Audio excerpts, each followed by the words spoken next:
అంతర్యుద్ధంతో చితికిపోయి ఇటీవలే పరిస్థితులు చక్కబడుతున్నాయి అనేసరికి సిరియాలో మళ్లీ అంతర్యుద్ధం ఛాయలు కనిపిస్తున్నాయి. తాజాగా బుధవారం నాడు సిరియా రాజధాని డమాస్కస్లో పట్టపగలే ఇజ్రాయెల్ మిలిటరీ భారీ ఎత్తున బాంబుల మోత మోగించింది. సిరియా డిఫెన్స్ మినిస్ట్రీ కార్యాలయంపై బాంబుల మోత మోగించడంతో ఈ భవనాలు ధ్వంసమయ్యాయి. పైకప్పులు ఆకాశానికి ఎగిసిపడ్డాయి. ఇంటర్నేషనల్ మీడియాలో రోజంతా ఈ వీడియోలను ప్లే చేశారు. కాగా సిరియాలో రెండు తెగల మధ్య జరుగుతున్న దాడులు ప్రతిదాడుల్లో ఇజ్రాయెల్ జోక్యం చేసుకుంది. వరుసగా గత 4 రోజుల నుంచి జరుగుతున్న దాడుల్లో వందలాది మంది ప్రాణాలు కోల్పోయారు. వివరాలు ప్రత్యేక కథనంలో చూద్దాం.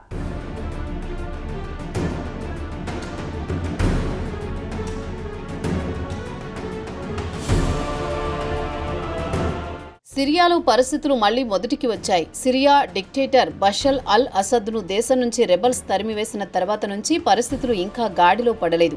సిరియాలో వివిధ తెగల మధ్య ఘర్షణలు జరుగుతున్నాయి. మైనార్టీ తెగలపై దాడులు జరగడంతో మరోమారు రక్తం చెందింది. వరుసగా గత 4 రోజుల నుంచి సిరియాలోని సువేదా ప్రావిన్స్లో పెద్ద ఎత్తున హింస చెలరేగుతోంది. అక్కడి అరబ్ మైనారిటీ గ్రూపుపై జరిగిన దాడిలో పెద్ద ఎత్తున ప్రాణాలు కోల్పోవడంతో ఇజ్రాయెల్ రంగంలోకి దిగింది. సిరియా రాజధాని డమాస్కస్లోని సిరియా రక్షణ మంత్రిత్వ శాఖ కార్యాలయంపై బాంబుల వర్షం కురిపించింది. బుధవారం నాటి ఇజ్రాయెల్ దాడులను సిరియా విదేశాంగ మంత్రిత్వ శాఖ ఖండించింది.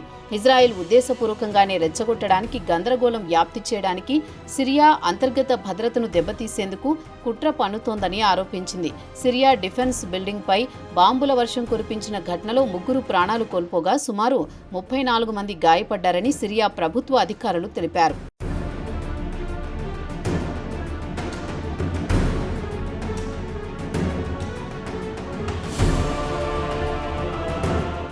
బుధవారం సెంట్రల్ డమాస్కస్లో రక్షణ మంత్రిత్వ శాఖ భవనంపై పెద్ద ఎత్తున బాంబుల వర్షం కురిపించింది.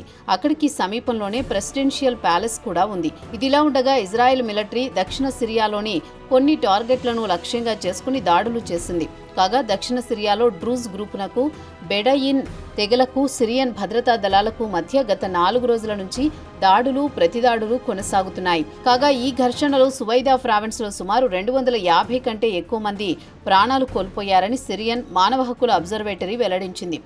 ఇజ్రాయెల్ విషయానికి వస్తే సిరియాలోని గోలాన్ హైట్స్ ఏరియాను తమ ఆధీనంలో ఉంచుకుంది. సిరియాలోని డ్రూజ్ మైనార్టీలను రక్షించేందుకు తాము రంగంలోకి దిగాల్సి వచ్చిందని వివరణ ఇచ్చుకుంది. కాగా సిరియాలోని మైనారిటీ తెగ డ్రూజ్ వారు గత కొన్ని దశాబ్దాలుగా ఇజ్రాయెల్లో ఉంటున్నారు. అది కాకుండా ఇజ్రాయెల్ మిలిటరీతో పాటు పోలీసు విభాగాల్లో ఉన్నత స్థానాల్లో ఉద్యోగాలు చేస్తున్నారు. డ్రూజ్ తెగకు చెందినవారు వారంతా తమ సోదరులని ఇజ్రాయెల్ వాదిస్తోంది. సిరియాలోని ప్రభుత్వ అనుకూల దళాలు డ్రూజ్ పౌరులపై దాడులు చేయడంతో ఇజ్రాయెల్ జోక్యం చేసుకుని ప్రభుత్వ అనుకూల దళాలపై బాంబుల వర్షం కురిపించింది. ఈ దాడులను సిరియా ప్రభుత్వం ఖండించింది. దురుద్దేశంతోనే తమపై దాడులు చేస్తోందని సిరియా ప్రభుత్వం ఇజ్రాయెల్పై మండిపడింది.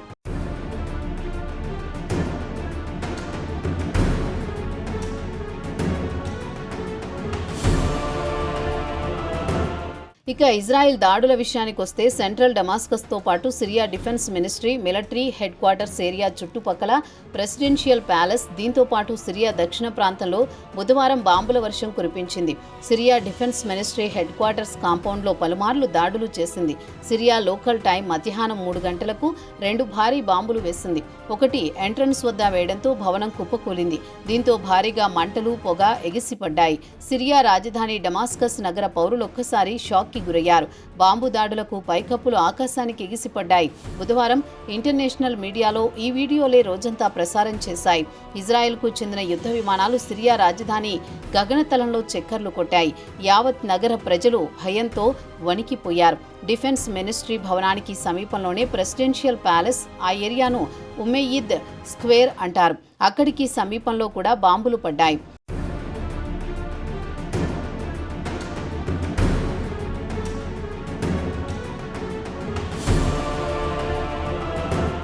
సిరియాపై బాంబు దాడులను ఇజ్రాయెల్ సమర్థించుకుంది. సోషల్ మీడియాలో పోస్టు కూడా పెట్టింది.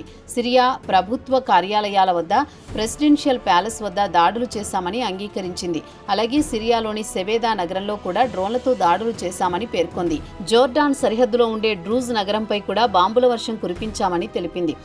సిరియాలో ఇజ్రాయెల్ బాంబుల వర్షం కురిపించడానికి గల కారణం విషయానికి వస్తే గత 4 రోజుల నుంచి సువేదా ప్రావిన్స్లో సిరియా ప్రభుత్వ దళాలకు స్థానిక డ్రూజ్ ఫైటర్స్ కు మధ్య ఘర్షణ జరుగుతోంది. స్థానికంగా ఉండే డ్రూజ్ ఫైటర్స్ కు స్థానికంగా ఉండే బెడయిన్ తెగలు ఒకరిపై ఒకరు దాడులు, కిడ్నాప్లు చేసుకుంటున్నారు. దీంతో పరిస్థితి అదుపు చేయడానికి, శాంతి భద్రతలను పరిరక్షించడానికి సిరియా మిలిటరీ రంగప్రవేశం చేసింది. ఇది కాస్త డ్రూజ్ గ్రూపునకు, ప్రభుత్వ దళాలకు మధ్య ఘర్షణగా మారిపోయింది. కొన్ని కేసుల్లో సాధారణ పౌరులను కూడా లక్ష్యంగా చేసుకుని దాడులు జరిగాయి.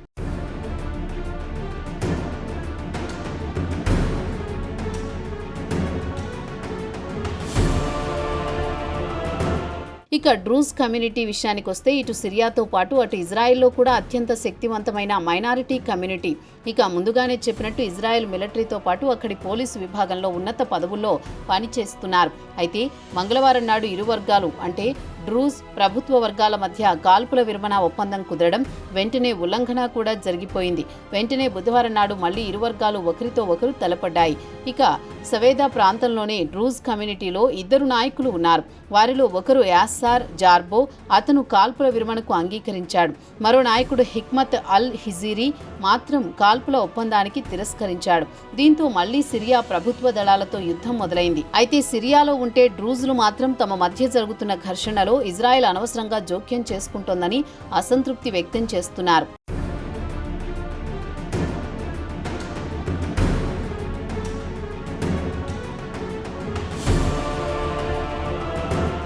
ఇక ఇజ్రాయెల్ విషయానికే వస్తే గత ఏడాది డిసెంబర్లో ప్రెసిడెంట్ బషర్ అల్ అసద్ ప్రభుత్వం కూలిన వెంటనే దక్షిణ సిరియా ప్రాంతాన్ని ఆక్రమించాలని చూస్తోందన్న వార్తలు వినవస్తున్నాయి.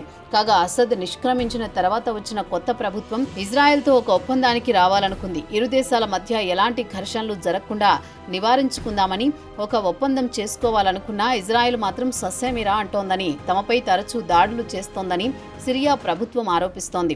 రాజకీయ విశ్లేషకుల అంచనా ప్రకారం సిరియాను అత్యంత బలహీనమైన దేశంగా తీర్చిదిద్దాలనేది ఇజ్రాయెల్ ప్రధాన ఉద్దేశంగా చెబుతున్నారు. ఎందుకంటే సిరియా బలపడితే తమకు ముప్పు వాటిల్లుతుందని తరచూ ఏదో ఒక రకంగా సిరియాలో అశాంతి సృష్టిస్తోంది ఇజ్రాయెల్ వాదన విషయానికొస్తే ఒకటి తమ సోదరులు అయిన డ్రౌజ్లను రక్షించడం, మరోటి తమ సరిహద్దులను పటిష్టపరుచుకోవడమని తమ చర్యను సమర్థించుకుంటోంది. ఇదిలా ఉండగా ఇజ్రాయెల్ బుధవారం నాడు సిరియా ప్రభుత్వానికి గట్టి వార్నింగ్ కూడా ఇచ్చింది. సువేదా ప్రాంతం నుంచి సిరియా మిలిటరీ తక్షణమే నిష్క్రమించాలని హెచ్చరించింది. లేదంటే తాము రంగంలోకి దిగుతామని వార్నింగ్ ఇచ్చింది. ఇక సువేదా ప్రావిన్స్ విషయానికే వస్తే ఇటు ఇజ్రాయెల్ అటు జోర్డాన్ సరిహద్దుల్లో ఉంది. అత్యంత కీలకమైన జోన్గా మారింది.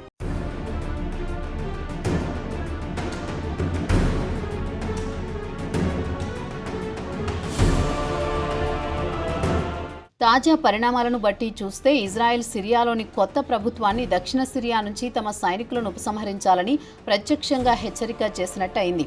లేదంటే తాము దాడులను ఉధృతం చేస్తామని హెచ్చరించింది. ఇక డమాస్కస్లో జనరల్ స్టాఫ్ కాంపౌండ్ను బాంబులతో కూల్చేయడానికి ప్రధాన కారణం. ఈ బిల్డింగ్ నుంచి సువేదాలో డ్రూజ్ కమ్యూనిటీపై జరుగుతున్న దాడులను సీనియర్ కమాండర్స్ ఈ భవనం నుంచి పర్యవేక్షించడంతో పాటు ఆదేశాలను జారీ చేస్తారని ఇజ్రాయెల్ మిలిటరీ అధికారులు చెబుతున్నారు. ఇజ్రాయెల్ దక్షిణ సరిహద్దు సిరియా క్రమంగా తమ మిలిటరీ బలగాలను పెంచుకుంటూ పోతోంది. వారిని కూడా సీనియర్ కమాండర్లు ఈ భవనం నుంచే దిశానిర్దేశం చేస్తుంటారని, అందుకే ఈ భవనాన్ని ధ్వంసం చేసినట్లు ఇజ్రాయెల్ మిలిటరీ అధికారులు చెబుతున్నారు. మొత్తానికి బుధవారం ఇజ్రాయెల్ రంగంలోకి దిగి డమాస్కస్లో భారీ ఎత్తున బాంబుల వర్షం కురిపించి సిరియాను నిలువునా వణికించింది. దీంతో సిరియా ఇంటీరియర్ మినిస్టరీ వెంటనే సువేదాలో కాల్పుల ఒప్పందానికి అంగీకరించింది. అక్కడి నుంచి ప్రభుత్వ దళాలు నిష్క్రమించాయి. ఇజ్రాయెల్ దాడులను సిరియా ఖండించింది. అంతర్జాతీయ చట్టాలు ఉల్లంఘించిందని ఆరోపించింది. అదే అభిప్రాయాన్ని అరబ్ నుంచి దేశాలు వ్యక్తం చేశాయి. ఇక సువేదా ప్రావిన్స్లో సిరియా కొత్త ప్రభుత్వం తమ పట్టు సాధించడానికి ప్రయత్నించినప్పుడల్లా ఇజ్రాయెల్ సైనికులు బెదిరించడం, ఈ ప్రావిన్స్లో సిరియా మిలిటరీ ఉండడానికి వీల్లేదని అభ్యంతరం వ్యక్తం చేస్తూ ఉంటోంది. ఇక ఇజ్రాయెల్ ప్రధాన ఉద్దేశం సిరియా ప్రభుత్వం సువేదా ప్రాంతంలో తమ పెత్తనం చెలాయించడానికి వీల్లేదని పరోక్షంగా హెచ్చరికలు జారీ చేస్తోంది. సిరియాలో బషర్ అల్ అసద్ ప్రభుత్వం కుప్పకూలిపోయిన తర్వాత కొత్తగా వచ్చిన ప్రభుత్వం తమ చెప్పు చేతల్లో ఉంచుకోవడానికి ఇజ్రాయెల్ నయానో భయానో తన ప్రయత్నాలు తాను చేస్తోంది. ఇక సిరియా ప్రజలు మాత్రం ఎక్కడో ఉండే ఇజ్రాయెల్ తమ భూభాగంలోకి వచ్చి తమ ఆస్తులను ధ్వంసం చేయడం ఏమిటని నిలదీస్తోంది. తమ భద్రతకు ఏదీ గ్యారంటీ అని వాపోతున్నారు. ఒక విధంగా చెప్పుకోవాలంటే సిరియా కొత్త ప్రభుత్వం కూడా ఇజ్రాయెల్ను చూసి భయపడుతోందని చెప్పక తప్పదు. ఎందుకంటే బుధవారం నాటి బాంబుల దాడులకు ప్రభుత్వం సైనిక దళాలను అక్కడి నుంచి ఉపసంహరించిందా లేదా అనేది మాత్రం చెప్పడం లేదు. మొత్తానికి ఇజ్రాయెల్ ఒంటి చేత్తో పొరుగున ఉన్న ముస్లిం దేశాలను హడలెత్తిస్తుందనడంలో ఎవరికీ ఎలాంటి అనుమానం అక్కర్లేదు. ముస్లిం దేశాల్లో అనైక్యతను ఇజ్రాయెల్ తనకు అనుకూలంగా మార్చుకుంటోంది.